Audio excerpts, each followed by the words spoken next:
আসসালামু আলাইকুম। এই আইপিএস সার্কিটটা চেনে না, যারা আইপিএস কাজ করে তারা সবাই এই আইপিএস এর সার্কিটটা চেনে। সবার কাছেই পরিচিত একটা সার্কিট গ্রিন রিলে আইপিএস। দেখেন একসময় কিন্তু এটাই বিখ্যাত আইপিএস ছিল, যা একটা ব্যাটারিকে পারফরমেন্স 5 থেকে 6 বছর ব্যবহার করতে পারতো। আর এখন যেই ব্যাটারিগুলো আমরা কাস্টমারদেরকে দিই সর্বোচ্চ 2 থেকে 2.5 বছর ব্যবহার করতে পারে। কিন্তু এটা জানি না কী কারণে, এটা হয়তো বা কোম্পানির কোনো কারণ আছে বা আমাদের ব্যবহারের গাফলতি, তাই এত কম চলে।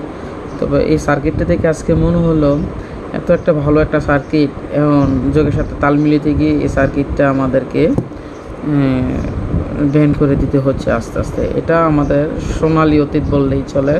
এখন আমাদের কাছে সাইন ওয়েভ, ডিএসপি, 4 স্টেজ এবং এখন 360 আরও নতুন নতুন আপডেট বোর্ডগুলো বার হয়েছে, যাতে আমরা ব্যাটারিকে বেস্ট পারফরমেন্স করতে পারি এবং আমাদের যে ইলেকট্রিক ডিভাইসগুলো আছে সেভ করতে পারি। এটা কিন্তু একটা স্কোয়ার ওয়েভ আইপিএস। তো আজ এ পর্যন্তই, দেখা হবে অন্য কোনো আরেকটা ভিডিওতে।